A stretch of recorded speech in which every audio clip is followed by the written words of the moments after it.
100% fees రాయితీతో AI నేర్చుకోవాలనుకుంటున్నారా? Attend quality thought gen AI test 2025. ఇప్పుడు ఎలా ఉన్నారు మీరు? జరిగిన సంఘటన నుంచి కోలుకుంటున్నారా? ఇది ఇంకా కూడా ఒక విధమైన బాధ మీకు ఏ వైపు నుంచి చూసినా మీకైతే ఒక భారీగా చాలా బాధాకరమైన విషయం. ఇప్పుడు అంటే మళ్ళీ గెట్ బ్యాక్ టు వర్క్ అయ్యింది, వర్క్ చేస్తున్నారు, పిల్లలు మళ్ళీ నార్మల్ అయ్యారు. సో కోర్టులో ఉంది కాబట్టి కొంచెం అది వచ్చినంత వరకు అదైతే ఉంటుంది. అంటే మనం ఏం తప్పు చేయలేదు, కానీ ఈ అనవసరంగా ఈ కోర్టులు ఇవి తిరగాల్సి వస్తుంది కదా. సో అదొకటి కొంచెం డిస్టర్బెన్స్గా ఉంటుంది. మేము వర్క్ అనేది కొంచెం డిస్టర్బ్ అవుతూ ఉంటుంది, వెళ్తూ ఉండాలి, వస్తూ ఉండాలి, అదొకటి అంతే. ఈ సంఘటన చాలా సీరియస్ అలిగేషన్ అనే విషయం మీకు తెలుసు. పాక్సో చట్టం అంటే చాలా చాలా తీవ్రమైన చట్టం. మీకు ఎప్పటి నుంచి తెలుసు తను సృష్టి? నాకు తను టీ షోలో చూసింది. అప్పుడే నేను మాస్టర్ ఎప్పుడైతే తను షూట్కి తీసుకున్నారో అప్పటి నుంచి తను నాకు తెలుసు. ఇందులో ఫ్రాంక్గా మాట్లాడుకుంటున్నాం కాబట్టి సుమలత, మీకు ఎక్కడైనా ఇబ్బంది కలిగే క్వశ్చన్స్ ఉంటే నాకు నిర్మోహమాటంగా మీరు చెప్పచ్చు. 2-3 యాంగిల్స్ ఉన్నాయి ఇందులో. ఒకటి, తను మైనర్గా ఉన్నప్పుడు లైంగిక వేధింపులు జరిగాయని చెప్పి ఆ తర్వాత అది కొనసాగిందని చెప్పి సృష్టి చేసిన ఆరోపణలు. రెండోది, వీళ్ళిద్దరూ చాలా మంచి కొరియోగ్రఫీ పేరుగా కొనసాగడం, ఇండస్ట్రీలో చాలా పాటలకి కలిసి వాళ్ళు చేసిన రీల్స్ కూడా చూస్తే కనిపిస్తాయి. అంటే ఎక్కడో మధ్యలో సఖ్యత గల ఒక అనుబంధం ఉంది ఇద్దరి మధ్య అని తెలిసింది. మంచి అసిస్టెంట్ అండ్ మాస్టర్ రిలేషన్ అనేది ఉంది. ఆ టైంలో మీరు ఎలా ఫీల్ అయ్యేవారు యాజ్ ఒక భార్యగా? ఎందుకంటే చాలా రూమర్స్ వచ్చాయి ఆ టైంకి. అవునవును, అంటే ఆ టైంలో ఏం రాలేదు రూమర్స్. ఎప్పుడైతే ఇది కేసు పెట్టారో దాని తర్వాత నుంచే ఇది ఎక్కువ హైలైట్ చేశారు. ఏమని ఇలా జరిగిందే? ఎందుకంటే దానికి ముందు అసలు ఆ అమ్మాయి ఎవరో తెలియదు. మాస్టర్ అందరికీ తెలుసు, పాన్ ఇండియా కొరియోగ్రాఫర్, సాంగ్స్ చేస్తున్నారు, హిట్ అయింది, నేషనల్ అవార్డు వచ్చింది, అదంతకు తెలుసు. ఈ అమ్మాయి అనేది ఎవరికి తెలియదు. డీ షో వరకు తెలుసు, అసిస్టెంట్గా చేస్తుందని తెలుసు తప్ప ఇలాంటిది ఒకటి జరుగుతుంది అన్నది ఎక్కడా అసలు లేదు కూడా. ఎవరు అసలు ఎప్పుడు అనుకోలేదు ఎప్పుడు కూడా. కాకపోతే నేను అంటే అది నా వయసు ఉందో లేదో నాకు తెలీదు, కానీ నేను ఒకటి చెప్పాలనుకుంటుంది ఏంటంటే, ఇలాంటి ఫేక్ కేసెస్ వల్ల, ఫేక్ ఎలిగేషన్స్ వల్ల రియల్గా ఎవరైతే సఫర్ అవుతున్నారో వాళ్ళకి న్యాయం జరగట్లేదు. అంటే టు బీ హానెస్ట్, ఇది జరుగుతుంది. ఇది అది పులి కథ అంటారు కదా, 2 సార్లు పులి వచ్చింది అని అంటే 3 సార్లు నిజంగా వచ్చినా నమ్మరు. అట్లాగా ఈ ఫేక్ కేసెస్ పెట్టడం వల్ల రియల్ విక్టిమ్స్ అనే వాళ్ళు బయటికి చెప్పుకోలేకపోతున్నారు, బయటికి రాలేకపోతున్నారు, వాళ్ళకి న్యాయం జరగట్లేదు. నేను ఇది ఫీల్ అయింది. రియల్గా ఎవరైతే ఉంటారో విక్టిమ్స్, రియల్ విక్టిమ్స్ ఎవరైతే ఉన్నారో వాళ్ళకి న్యాయం జరగాలి. ఇట్లా నాకు తెలిసి కంప్లీట్గా ఇది ఫేక్ ఎలిగేషన్, ఫేక్ కేస్. నేను కంప్లీట్గా దీన్ని ఖండిస్తాను టోటల్గా. మధ్యలో ఇచ్చిన ఒక ఇంటర్వ్యూలో ఇద్దరి మధ్య ఒక అనుబంధం ఉండేది, భార్యగా మీరు తట్టుకుని భరించాల్సి నిలబడాల్సి వచ్చింది తప్ప అని చెప్పిన ఏమీ లేదు. ఎక్కడ అసలు ఉంటే కదా నేను చెప్పడానికి.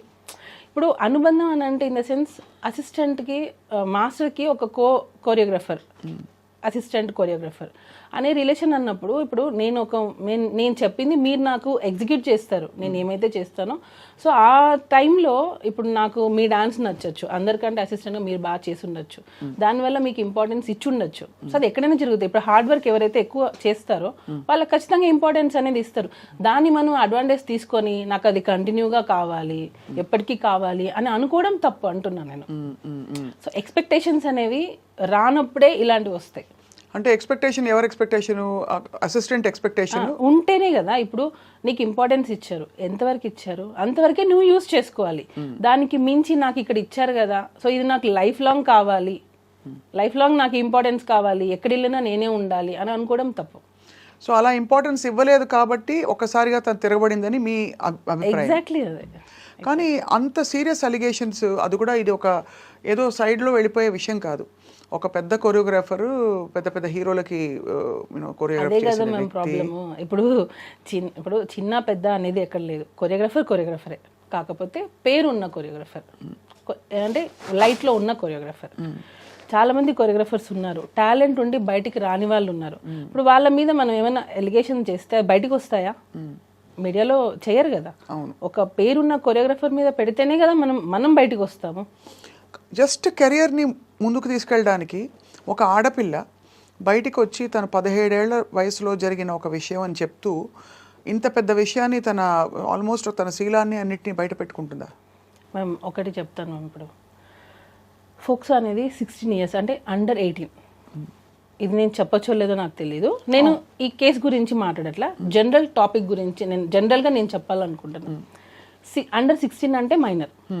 16 ఇయర్స్లో ఒక ఆడపిల్లకి నిజంగా సెక్షువల్ హెరాస్మెంట్ జరిగింది అనుకోండి, 16 years, 17th year, 18th year, 19th year, 18కి నువ్వు మేజర్, 18, 19, 20, 21, ఆల్మోస్ట్ 6 ఇయర్స్.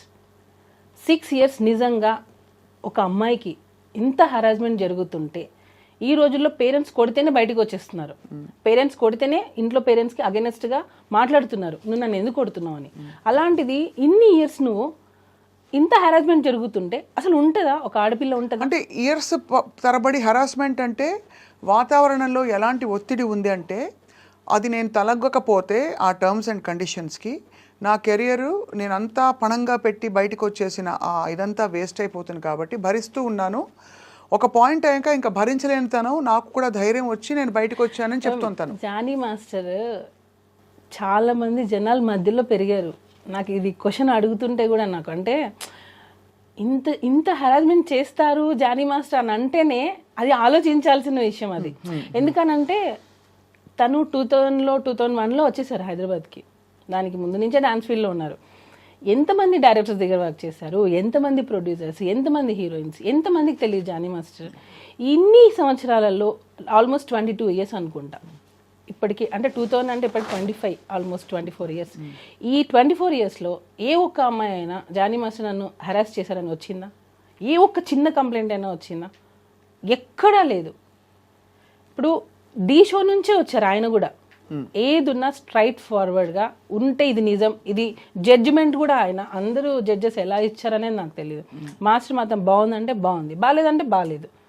ఇన్ని ఇయర్స్ సినిమా ఇండస్ట్రీలో 24 ఇయర్స్ ఆల్మోస్ట్ ఈ కేసు పెట్టే వరకు 24 ఇయర్స్ మధ్యలో పెరిగి ఈ జానీ మాస్టర్ అనే అతను మన ముందు అంటే నా ముందు అంటే చాలామంది ముందు పెరిగారు. ఆయన కెరియరే అలా డిజైన్ అయితే వచ్చింది, కష్టపడి వచ్చారు, ఎటువంటి బ్యాక్గ్రౌండ్ లేదు, ఒట్టి కష్టంతో నమ్ముకొని వచ్చారు. అలాంటి పర్సన్ ఒక అమ్మాయిని మాత్రమే ఇంత హెరాస్ చేశారు అని అంటే అది నమ్మశక్యంగా ఉందా అసలు? ఒక చిన్న లాజిక్ అంటే ఇంతమంది అమ్మాయిలు మరి ఏ ఒక్క అమ్మాయి ఎందుకు మధ్యలో రాలేదు? ఈ అమ్మాయి ఎందుకు వచ్చింది ఇన్ని రోజుల తర్వాత? అంటే ఇంకొకటి హనీ మాస్టర్ కూడా వర్క్ చేశారు. Honey master already press meet పెట్టి చెప్పేశారు, నేను వర్క్ చేసిన రోజులు నాకు ఎటువంటి హెరాస్మెంట్ జరగలేదు, నేను ఎప్పుడు అది ఫేస్ చేయలేదు. ఇంకా దర్శిని అనే అమ్మాయి, ఈ సృష్టి వర్మ అనే అమ్మాయి పనిచేసినప్పుడే దర్శిని వర్క్ చేసింది. దర్శినికి కూడా ఎప్పుడు అలాంటిది ఫేస్ చేయలేదు. మనము ఇప్పుడు నేను మీతో ఇంటర్వ్యూ చేస్తున్నానంటే కెమెరామెన్స్ ఉంటారు, పక్కన పిఆర్ చాలామంది ఉంటారు. ఇంతమందిని చేసుకొని నేను మిమ్మల్ని హెరాస్ చేశానని అంటే అది ఎలా పాసిబుల్? అది ఎలా నమ్మగలుగుతాం మనం? చెప్పండి. ఒక్కసారైనా నువ్వు ఒకరికి చెప్పుకోలేకపోయావా? అంటే మీరు అంటున్నది హెరాస్మెంట్ జరిగి ఉంటే అన్ని సంవత్సరాల పాటు ఎందుకు అది హెరాస్మెంట్ అని పరిగణించి ఒక అంటే ఆడపిల్లలకి మామూలుగా ఏది బౌండరీసో ఏది నార్మ్సో కొంత తెలుసుకోవడానికి టైం పడుతుంది, కొంత టైం. అంటే ఇది ప్రస్తుతం వినపడుతున్న ఒక చాలా ఇంపార్టెంట్ పాయింట్ కాబట్టి అడుగుతున్నాను సుమలత గారు. దట్ ధైర్యంగా బయటకు వచ్చి ఎస్ ఇది జరుగుతున్నది. ఎందుకంటే పిల్లలకు కూడా ఎలా అయితే గుడ్ టచ్ బ్యాడ్ టచ్ మనం పెరిగిన వాతావరణాన్ని బట్టి ఇది ఒక అనుబంధం, ఒక రిలేషన్షిప్ ఏర్పడిందా, లేక నేను హెరాస్మెంట్కి గురవుతున్నాను? హెరాస్మెంట్ అని ఎందుకు అంటారు? ఒక విధమైన పవర్, కెరియర్ని ఇన్ఫ్లుయెన్స్ చేసే పవర్ ఉంటే అది హెరాస్మెంట్గా మారిపోతుంది. సపోజ్ వాళ్ళిద్దరు ఇష్టపూరితంగా, ఏ ఇద్దరైనా సరే ఇష్టపూరితంగా రిలేషన్షిప్ ఉందనుకోండి, హెరాస్మెంట్ అనరు కదా, అనరు. అట్మోస్ట్ వాళ్ళు మైనర్ పిల్ల అయితే డెఫినెట్గా ఇండిపెండెంట్గా కూడా వాళ్ళ మీద చర్యలు తీసుకోవచ్చు. ఇక్కడ అమ్మాయి మేజర్ అయింది. సో ఇన్ని రోజుల తర్వాత తన కెరియర్ని కూడా దాదాపు పక్కన పెట్టేసి తను బయటకు వచ్చిందంటే మీరు ఏం అనుమానిస్తున్నారు సుమా, చెప్పండి. మ్యామ్ టోటల్లీ నేను ఏం చెప్పాలనుకున్నా అంటే ఆ అమ్మాయి 2023 ఫెబ్ లాస్ట్ మా దగ్గర వర్క్ చేసింది. 2023 ఫెబ్లో తను 2023లో తను మాస్టర్ దగ్గర నుంచి వెళ్ళిపోయింది. అంటే 2024 అయిపోయింది. తను కేసు పెట్టింది అప్పుడు ఆగస్టు సెప్టెంబర్ 2024 సెప్టెంబర్. అంటే 1.5 years పెట్టలేదు అంటున్నారు. 1.5 year ఆ అమ్మాయి మన దగ్గర నుంచి వర్క్ నుంచి వెళ్ళిపోయింది. మన దగ్గర లేదు టోటల్. కానీ తను రెఫర్ చేసింది మాత్రం అప్పుడు జరిగిన సంఘటనే కదా మెయిన్ గా. నువ్వు ఇన్ని రోజులు ఎందుకు ఆగావు మరి? ఈ 1.5 year గ్యాప్ ప్లస్ దానికి ముందు సంవత్సరాలు ఎందుకు ఆగావు? సరే నీ కెరియర్ కోసం నువ్వు ఉన్నా అంటున్నావు కదా, మరి నీ కెరియర్ నువ్వు చూసుకున్నావు, అప్పుడు నీ సెల్ఫ్ రెస్పెక్ట్ ఏమైంది? అంటే నీ వర్క్ కోసం నువ్వు ఏమైనా రెడీయా చేయడానికి? అంటే మీరు అడిగేది వర్కౌట్ అయినంత వరకు ఊరుకుని ఒకవేళ ఉండి ఉంటే అని ఆ తర్వాత ఎందుకు ప్రశ్నిస్తున్నారు అని అడుగుతున్నారు. వెళ్ళిపోయావు నువ్వు 1 year, మోర్ దాన్ 1 year వెళ్ళిపోయావు. వెళ్ళిపోయిన తర్వాత నువ్వు ఎక్కడ కూడా నువ్వు మాస్టర్ దగ్గర రాలేదు, కాంటాక్ట్ లేదు అసలు నీకు. సో నువ్వు తర్వాత నువ్వు హెరాస్ ఫీల్ అయ్యావని ఎందుకు పెట్టావు? ఉండుంటే ఈ 1 year ముందే పెట్టి ఉండాలి కదా, అట్లీస్ట్ నువ్వు పోయే ముందైనా పెట్టేసి వెళ్ళిపోయి ఉండాలి కదా నీకు జరిగి ఉంటే. సో 1 year గ్యాప్ ఉంది, నో కాంటాక్ట్, నో ఫోన్స్, ఏమీ లేవు. ఎందుకనంటే నీ ప్రొఫెషన్ నువ్వు వేరే సాంగ్ చేసుకుని నువ్వు వెళ్ళిపోయావు. ఏ పాయింట్ మీరు వెళ్ళిపోయింది తను? యాక్చువల్గా తన బిహేవియర్ మాకు నచ్చలేదు. చాలామంది కూడా ఫస్ట్ నుంచి కూడా మాస్టర్కి చెప్తూనే ఉన్నాం, ఎందుకంటే ఆ అమ్మాయి బిహేవియర్ నచ్చలేదు. నేను ఇప్పుడు అవి చెప్పొచ్చో లేదో నాకు తెలీదు. సో బిహేవియర్ పరంగా మాకు నచ్చలేదు ఆ అమ్మాయి. నచ్చినప్పుడు మేము వద్దు అని అనుకున్నాం. నచ్చకపోవడం అంటే ఏంటి? అంటే తను చెప్పిన మాట వినకపోవడం, లేదు స్టెప్పులు కొంచెం అరగంటగా ఉండడం అలాంటిదా, లేకపోతే? అంటే మ్యామ్ నేను అదే అన్నాను, ఇప్పుడు మనం ఒక ఇంపార్టెన్స్ ఇచ్చాం కదా అని చెప్పి అదే లైఫ్ లాంగ్ కావాలి అని అనుకుంటే మాత్రం అది ఎప్పటికైనా మనకి ఎఫెక్ట్ అవుతుంది. నీకు తగ్గ ఇంపార్టెన్స్ నీకు ఇస్తారు ఎప్పుడు, అన్లెస్ నువ్వు దానికి అర్హురాలైతే, నువ్వు ఎలిజిబుల్ అయితే నీకు ఖచ్చితంగా ఇంపార్టెన్స్ అనేది వస్తుంది. నువ్వు కాదు కాబట్టి నీకు ఇంపార్టెన్స్ ఇవ్వలేదు. నీకు స్టార్టింగ్లో వచ్చింది నాకు ఎండింగ్ వరకు అలానే ఉండాలి అని అంటే, ఇంకా మోర్ దాన్ దట్ కావాలి అని అనుకున్నప్పుడు దాన్ని ఎలా ఎంకరేజ్ చేస్తాం ఎవరైనా సరే? సో ఆ ఇంపార్టెన్స్ తగ్గడంతో తనే వెళ్ళిపోయినా మీరే వెళ్ళిపోమని చెప్పారా? మేము వద్దన్నాం, మేము వద్దు అన్నాం.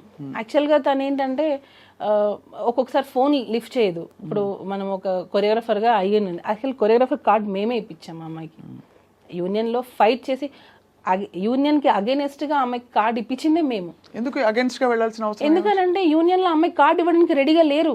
నేను చాలా విషయాలు నేను ఇక్కడ పెట్టుకోనున్నా, చాలా విషయాలు నేను చెప్పాలంటే చాలా మంది ఫ్యామిలీస్ ఎఫెక్ట్ అవుతాయి. అందుకే నేను చెప్పాలంటే కూడా నాకు అంటే నేను చెప్పేస్తే యూనియన్లో 600 మంది ఉంటారు, వాళ్ళందరికీ ఎఫెక్ట్ అవుతుంది నేను మాట్లాడితే యూనియన్ గురించి.